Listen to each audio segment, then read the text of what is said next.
welcome to the Emotional Balance Sheet Podcast, your guide to help you manage life, money, and multiples.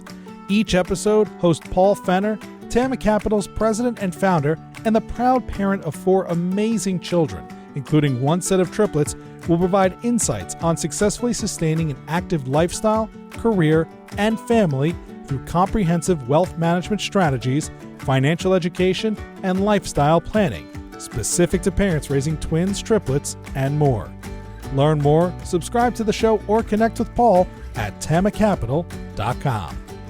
This podcast is for informational purposes only and should not be relied upon for investment decisions. Clients of TAMA may retain positions in the securities discussed in this podcast. What happens when the person you most want to influence is you? Setting and achieving goals for yourself at work, home, and in relationships is harder than it seems. So how do you know where to start? Ayelet Fishbach, professor of behavioral science at the University of Chicago Booth School of Business, has focused much of her career determining what motivates people. From how do you carry on in the face of roadblocks and distractions, to how you decide which tasks and ambitions to prioritize when facing multiple responsibilities. Through her research, Ayelet discovered that there is a certain structure for getting things done. Understanding why your goals are important is a critical first step. However, there's a balancing point where your goals must be fun or intrinsically motivating. Ayelet uses an example of putting together a financial plan. Unfortunately, most people do not believe this to be a fun exercise, which is likely why families put off dealing with their financial situations until they are forced to do so. An often overlooked aspect of achieving your goals is ensuring you have the right support people around you to help. Ayelet discusses why having people who understand your goals and can be supportive is a highly motivating factor in achieving success. Please enjoy my conversation with Ayelet Fishbach. So Ayelet Fishbach, hopefully I didn't butcher your last name. Welcome to the Emotional Balance Sheet Podcast. Fishbach, that's how you pronounce it, correct? Yes. Thanks for checking. No problem. Well, I think our viewers are in for a real treat today because your book, Get It Done, and your background as a behavioral scientist has really focused on motivation and goals. And as we were talking before we hit record, there's probably not a better time to do that than the beginning of a new year. So I've been excited to get to know your work over the years and now to have you on as a guest. So thank you very much. Thanks for having me. It's exciting to be here.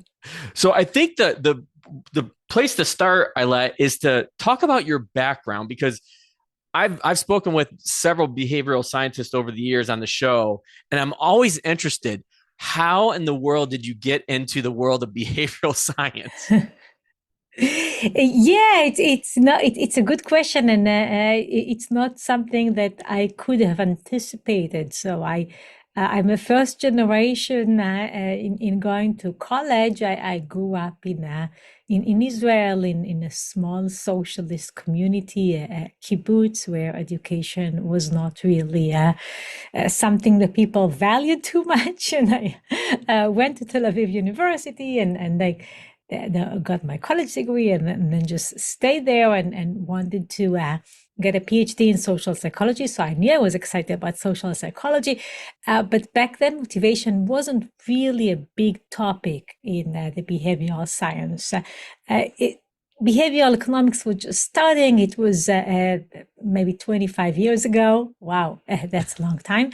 And it just wasn't a big field, but it was on my mind constantly, because as a graduate student, you kind of need to motivate yourself. You kind of need to find your way. And so I just couldn't think of something that kept me thinking more than how do people do that. And I went to read, and I found all kind of like European researchers that were doing relevant work, and some of the classic like Kurt Lewin that were thinking about goals and motivation, and just got hooked and thought that maybe it's a temporary phase, but I guess it's not because I'm still doing it. I was going to say you've been doing it now, so I would agree with you. Not a temporary phase. So how did you end up at the University of Chicago? That by accident. Okay, so that This sounds like a good story. yeah, well, like the way academic jobs work is that basically there are no positions. Okay, so this is the reason why we often don't advise people to get a PhD in psychology because there are no academic positions, and so you apply to like whatever you think might be possible. I was a postdoc at the University of Maryland after completing my PhD in Israel, and kind of applied to the 10 positions in psychology that sounded interesting. And someone suggested, how about this business school? They care about psychology. Richard Taylor is here. He's the person who basically started behavioral economics. They are looking to hire psychologists. So I applied with really very low expectations that they will invite me for an interview, and no expectations whatsoever that that was in 2001, that in 2023 I would still be here, and basically like my life is here. I'm so attached to my university and my colleagues and the work that we do together. And so kind of, you just sometimes need to let life take you places. And that what happened. Yeah, because I saw on your LinkedIn profile that you had been at University of Chicago for over 20 years, and that's pretty remarkable. Yeah, I tried to leave at one point, but I missed them too much, and so I came back. I was going to say it probably wasn't the Chicago weather that kept you there. No. There are things we can still improve. Well, let's dive right into your book, Get It Done. What was the motivation? We'll talk a lot about motivation, but what was your motivating factor for writing the book? Okay, so I'm doing this work in motivation for 20 years, and the field is exploding. And what seemed like a small field where it's just like the 15 of us and we all know each other is now huge, and there are now journals that are dedicated to motivation science. It's big in psychology, it's big in behavioral economics, and it feels like a very messy room in my mind. And so I think to myself, how about I just put an order into things? And I was at Yale that year, and that was in 2019. I was kind of organizing things for myself, and as I'm just like reading the studies again and trying to think like how do they fall into different buckets, I realized that there was actually structure. Okay, I actually discovered something which was interesting, because usually when I think about discovering something, I think about discovering in the data, not in the papers that I'm reading. And what I discovered is that everything that I'm reading, all these strategies, they fall into 4 buckets, which is setting a goal, monitoring the progress toward these goals. Okay, so looking back, looking forward, learning from feedback. The 3rd bucket is managing multiple goals, self-control conflicts, okay, patience. And then the 4th bucket is social support. Okay, how do we work with others? How do we work in the presence of others, and so on. And this discovery was like, well, so I should write this. I should write a book. And I started by writing this to my daughter, who was in med school back then. She's now a resident.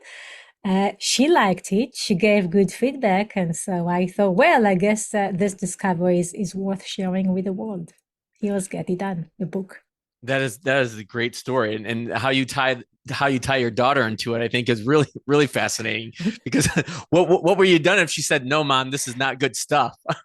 Oh, you would have never seen that. Okay, like the nice thing about having kids that, well, teenagers are too critical, but kids that are a bit over being critical teenagers is that they are very honest with you. So I think that if she said that wasn't good, I would have believed her. Well, my triplets just turned 12 about a month ago. So I haven't hit that part of my journey yet with them, but I'm looking forward to it. Yeah, well, so around these years they can be too critical, so maybe don't really believe everything that they say. Fair enough. Fair enough. So, one of the people I follow in the field as well, and I know you do as well or know Carol Dweck, and so I've been reading about her research around mindsets for years. So, how does motivation interweave into what we're trying to change, or like the how we're trying to change our mindsets? Yeah, well, let me first say that I'm glad that you mentioned Carol Dweck because she's like one of those people that were doing it for a long time. Okay, so when I say like back when there were like 15 of us, she was my role model. She was someone I would go and talk to in conferences, in meetings, because she was doing research in motivation, and her idea was that people can choose to frame what happens in different ways, and that will influence how motivated they are, in particular when bad things happen, when they get negative feedback. Now, in general, when we think about how people motivate themselves, they can either change their situation, okay, they can change the circumstances, they can change the environment, or they can change the way they think about the environment. So changing the environment, just to give you an example, I set an alarm clock. I set an alarm clock, it will go off. And now my quiet, cozy room is a noisy place where I cannot sleep. Carol suggested that we don't have to necessarily change the situation. We can change the way we think about it. We can take a failure experience, a negative experience, and think about it in terms of growth, okay, and think about it in terms of lessons that we have learned, lack of progress that should be compensated for with more work. I think the kids these days would call Carol the OG, original gangster. Yeah, fair enough. So when I often speak with families in the world of financial planning, I think one of the reasons why I've become so interested in your work and the work of other behavioral scientists is because so much I think of what I do with families is more on the psychology side, on the behavioral side, than it is the financial side. I think there's still an overwhelming stereotype out there about what people think a financial advisor is or what they do. And I've been trying for the last 2 to 3 years, I would say, to try to break that mold, if you will, and really focus on the behavioral side of people's relationships with money, because it can have a much bigger impact than anything else. And so when people usually come to my office, they pick up the phone, they call, they finally have reached this tipping point. But what I'm interested in is how people find internally the motivation to do something for themselves, rather than a life event forcing them to do something for them. So, for example, like take somebody that's I don't know, maybe overweight. Another good time of the year to pick this topic. And so they know that they need to eat right, exercise, all of those things, but they don't do it until they have something potentially tragic happen to them. Maybe have a heart attack or something like that, or diabetes shows up in a test or something like that. So what I'm interested in finding out is, how do people, I guess, basically self-motivate themselves? Like, how do they get to that tipping point without somebody or somebody's hand pushing them over the edge? So you're proposing one way in which people have to face the problem, right? So you have to face your financial trouble when you get to the tipping point, okay? When it's no longer possible to go on, you have to face certain health issues when the world is telling you that this is just not going to work, okay? That there is a crisis. Alternatively, another way in which people can address these goals is when they actually feel good about themselves. They feel that they have the power. They feel that that doing something about it is going to be fun. It's going to be intrinsically motivated. That it's not just about the ends. It's also about the way there. That the way there is going to be exciting. And now, if we can stick to the two goals that you mentioned, which are the financial and like the health goals, in terms of financial goals, that one barrier is that it doesn't sound fun. It doesn't sound fun to learn about it. Okay, it's like what you said, like people just like it's too complicated. It's math. I don't understand it. It's economics. Let's not think about it. And it sounds like it's basically going to be a lot of avoidance activities. Okay, it's don't do this, don't do that. Okay, and we know there's so much research showing that people don't like to pursue avoidance goals. They're much more excited about approach goals. Doing something is fun. It's energizing. Not doing it is daunting. Okay, it's not fun. And so, one way in which you can get yourself to do that before there is a crisis is by thinking, oh, that is going to be interesting. Okay, that is going to be immediately rewarding. I'm going to feel good about myself. Okay, I'm going to find new ways to organize my life in a way that is rewarding. And it's not only rewarding so that if I save money, I can then spend it. Is that I will find ways to match my income to my expenses in a way that allows me to have a fulfilling life, that allows me to grow as a person. In terms of health, of course, one reason people start pursuing health goals is because they just saw their physicians and there was a crisis. But the other thing is that they just realized that there is a way to make this a good part of my life. Okay, that while society, in particular Western society, may have taught us that it's either being healthy or having fun. Okay, that tasty food is unhealthy. That's actually not the case. Okay, healthy food can be tasty and it might require some learning and some exploration, but the journey is going to be fun. It's going to be interesting. It's going to be exciting, and that's another way to try to get yourself to engage in these goals from a point of strength, from a point of expecting that to be intrinsically motivating.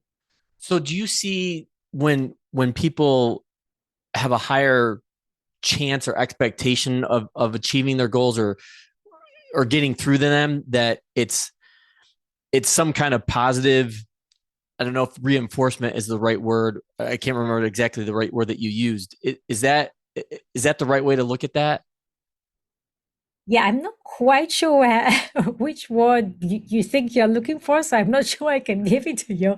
But I will say that there is already like research from the 90s showing that people are better at setting goals and adhering to them when they are in a positive mood. The positive mood serves as a resource to go and do something about it. So think about getting on the journey when you're strong, when you're able, when you feel good about yourself.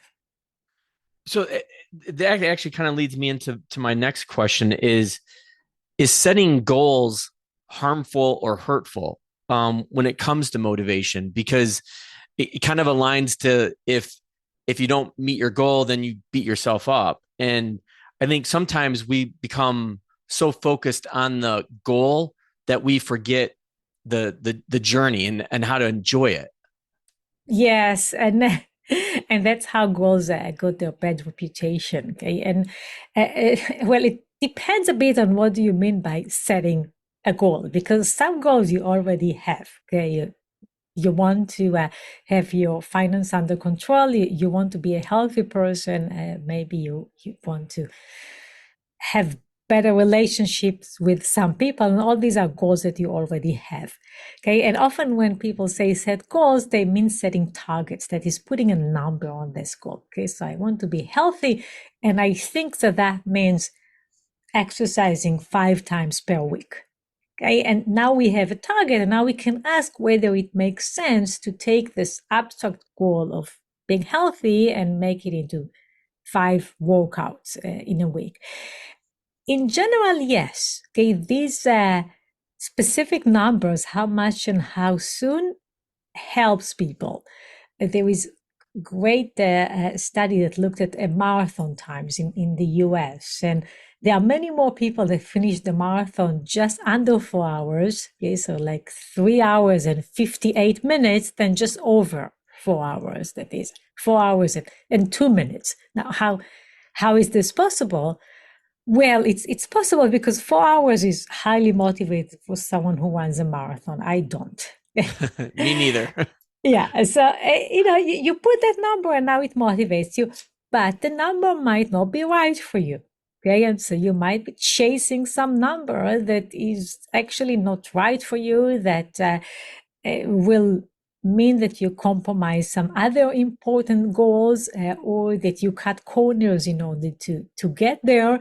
Okay, I'm reminded of my young son who, like the first time he got this a Fitbit watch, he was like waving his hand in the air to try to get steps. Okay, so I mean, this is a naive perception of like, what does it mean to meet the goal? It's like, do whatever it takes. Okay, so you're not actually walking, right? But you're getting the target number. And so the numbers can be good for you. They are often good for you, but they need to be evaluated. You need to be careful with these numbers. So listening to you kind of explain that, the way that a way that I work with the families is to, rather than starting with like a goal or an action item, I actually start with what's their ideals or their purpose. So helping support their kids through college, that's a purpose. And then underneath that is an overlining objective, like, well, how do I do this? Or what do I do in order to help support my kids through college? And then there's an action item. So if I lay this example out, helping support my kids get through college, objective is, having a savings plan. And then under that savings plan is, okay, having a 529 set up and then having, I don't know, some monthly automatic contribution each month. So if I break it down like that, Ayelet, where could that go wrong? Is there an area in that equation, if you will, where somebody could go off the rails? So what you're doing is an exercise of going abstract and then going concrete. Okay, so like let's think about what is the purpose of what you are doing, which is going abstract. Okay, why are you doing it? Why should you save money? Okay, what are you trying to achieve? What is important for in your life? And then going down again, okay, and trying to see what the actions that are necessary to take here. It is absolutely important to be abstract, okay, to think about the why and not get stuck with just the how. There is really wonderful research by Ken Fujita at Ohio State University showing that people have more self-control when they are thinking about the why, okay, when they are asking, why am I doing it? We need to be careful that so that the why doesn't become so abstract such that it no longer leads to any action. Okay, and so if you just ask, like, why should you save? Because I want to help my kids with college. Why should you help your kids with college? Because I want them to be successful people. Why do you want that? And it can keep going. And at one point, you just like a person is just like, waving their hands and then say, because it will make me happy. Okay, and to me, that's probably a bit too abstract, because now I'm asking, well, how can you be happy And most people would not say, oh, by saving money for my kids so they can go to college. Okay, like it's no longer connects. And what I'm illustrating with this example is that you want to ask why questions and then go back to the how and find the sweet spot where they connect. Okay, the worry with just going abstract, just going off the wheel with like just the why question is that your goals become fantasies. And what research tells us is that when people are fantasizing, when you just imagine how wonderful it will be paying for your kids' tuition, that doesn't lead to action. Okay, the example that I'm being reminded from studies is when people imagine getting a job, getting their dream job, they were not more likely to send job applications. It's when they had a plan for getting their dream job that they were sending job applications.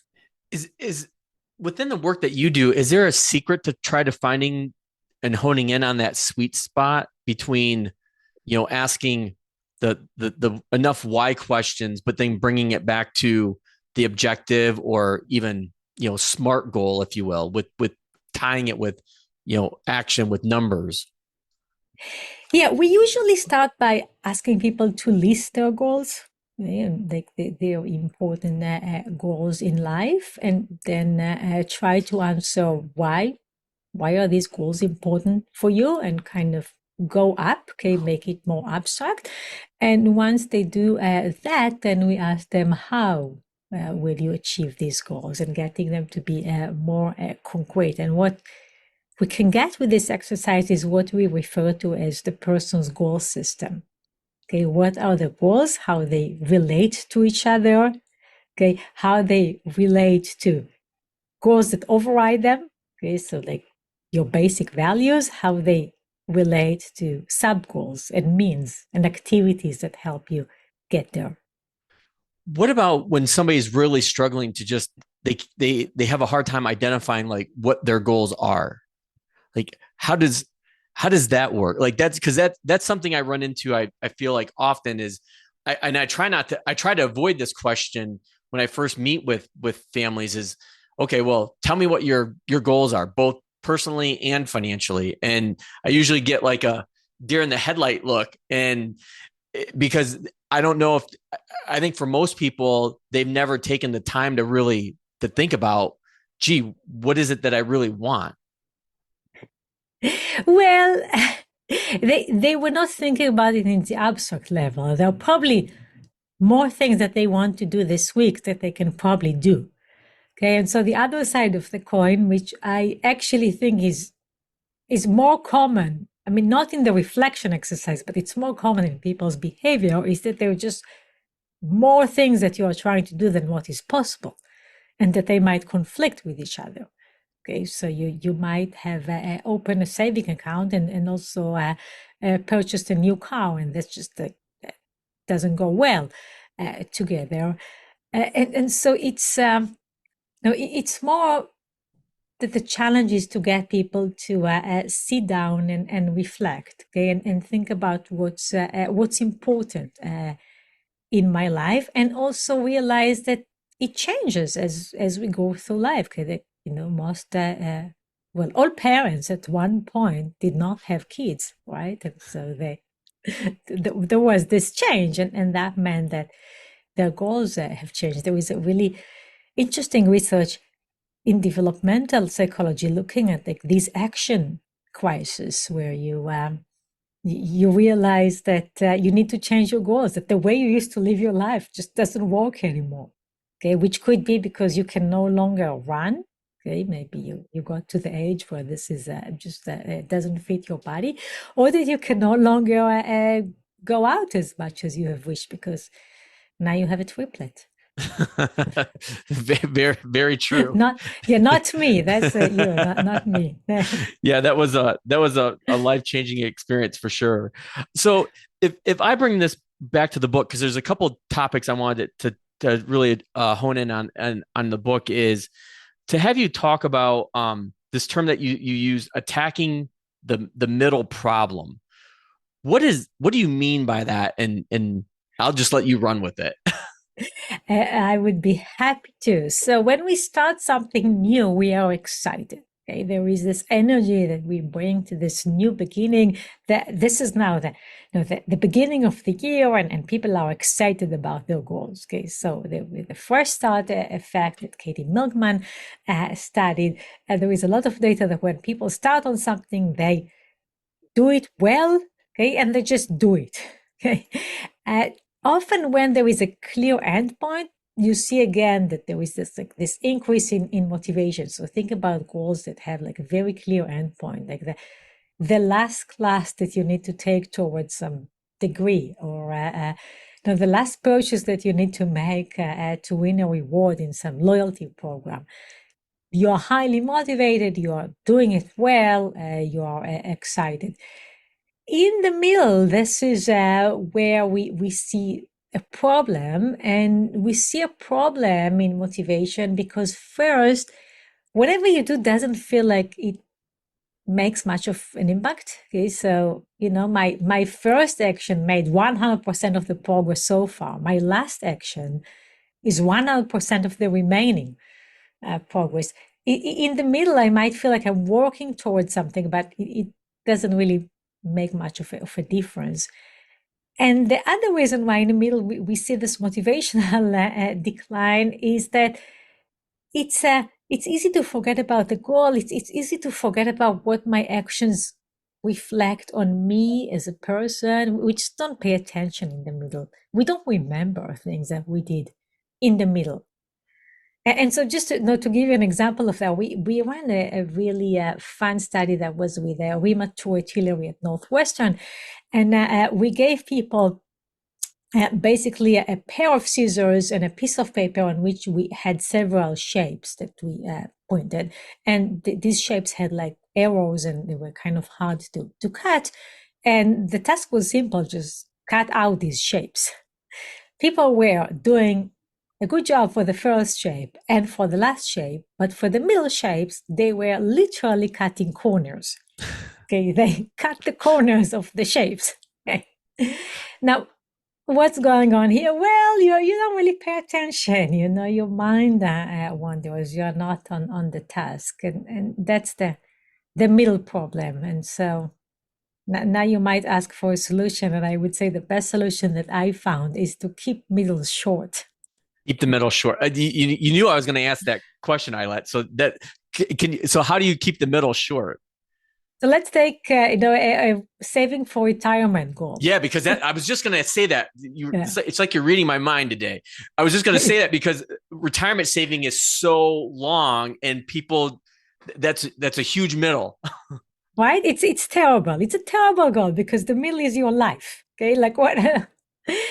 What does it mean? Like the beginning and the end. Like you're really like you're living your life in the middle, and so you have to break it into sub goals. You have to have an annual retirement saving goal, okay, or a monthly saving goal, or a weekly exercise goal, or a daily step goal. Basically, you have to think about the smallest unit that still makes sense. It doesn't make sense to think about how much I save for retirement today. Okay, really, like most of us, like we manage our finances in a unit of like a month or a year. Okay. And so think about this unit. What is your financial goal for the month or for the year, or however you manage it? Maybe you're getting paid on a weekly basis, and then you can think about a weekly goal. But try to make it such that there is less of a middle and more of beginnings and ends.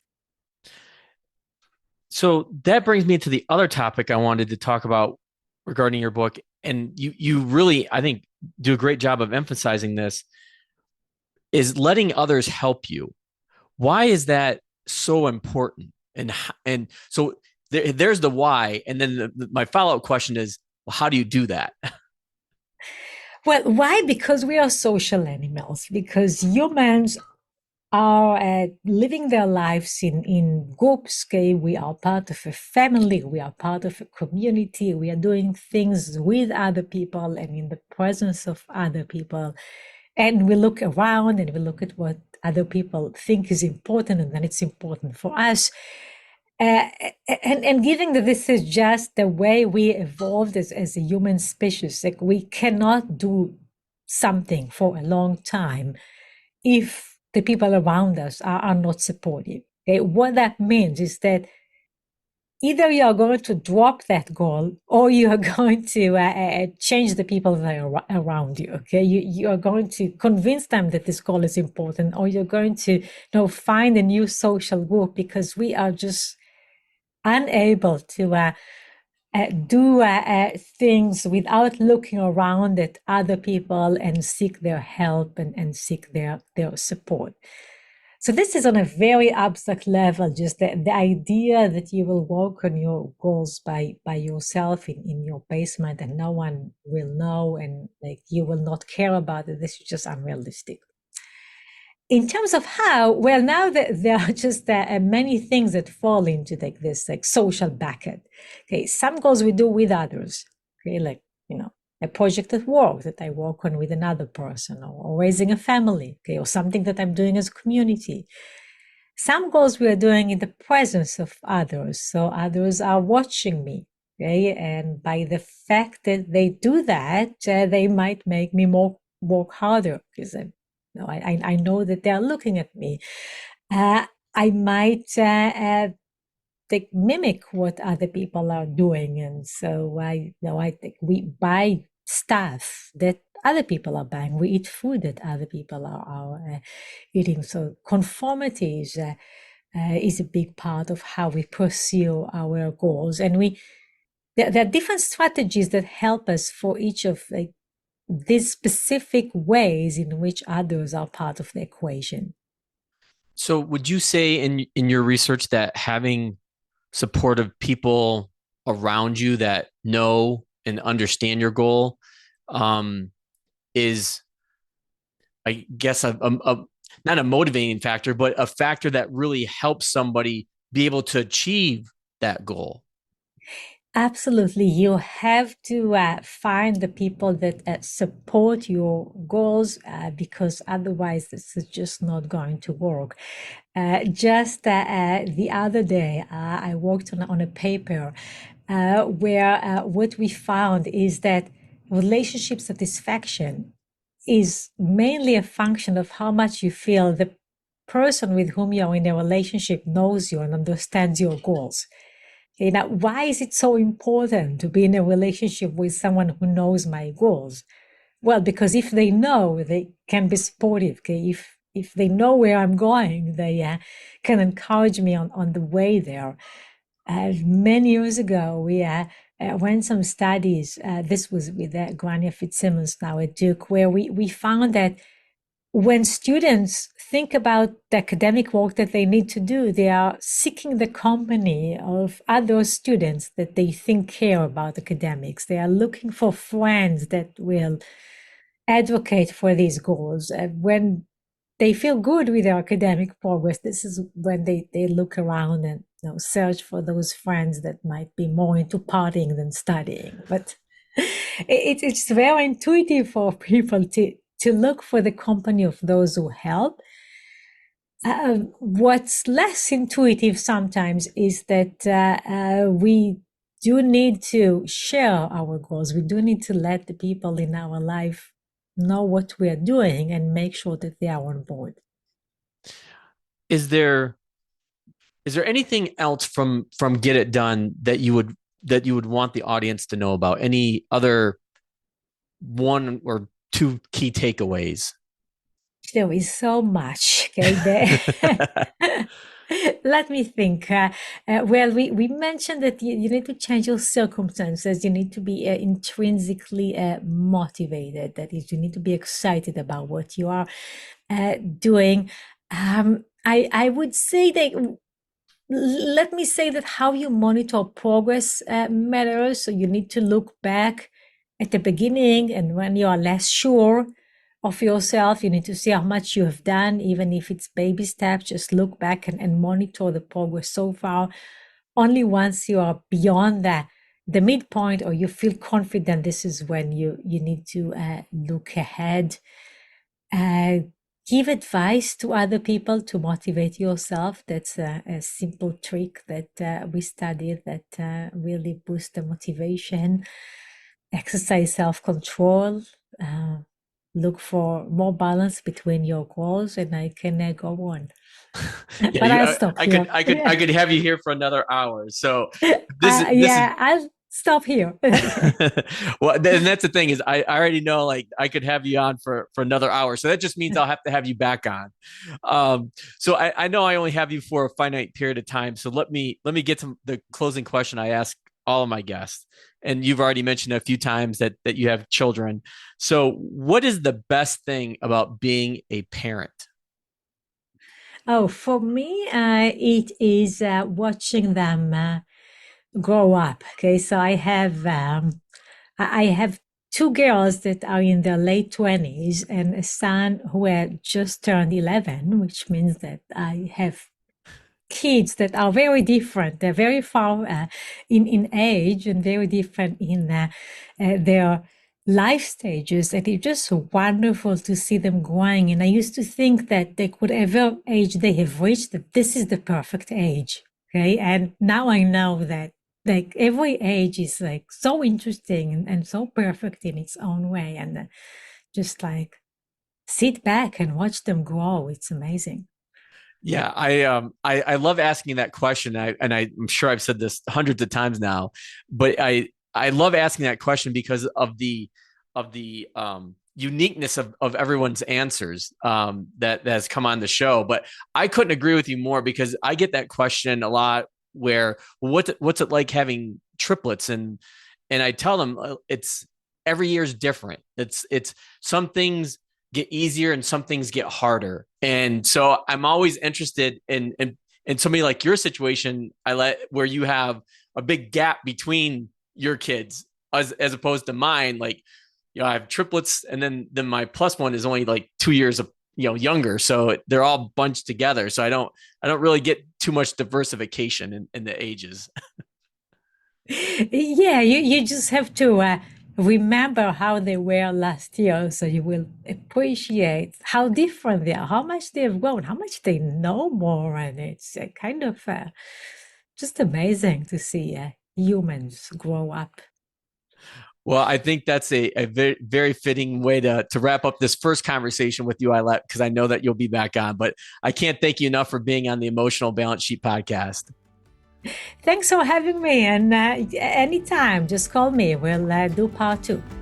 Thank you for listening to this episode of the Emotional Balance Sheet podcast. Please visit tamacapital.com to subscribe to this podcast or to connect with certified financial planner and registered investment advisor Paul Fenner of Tama Capital. And please join us again next time on the Emotional Balance Sheet podcast.